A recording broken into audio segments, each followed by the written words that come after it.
रामकृष्ण हरी.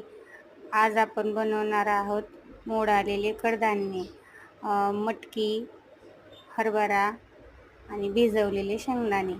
हे सगळं एकत्र करून आपण याला फ्राय करून नंतर वाफवून घेणार आहोत. आणि हे कडधान्य आपल्याला शरीरासाठी खूप हेल्दी आणि विटॅमिन्स पण भेटतात.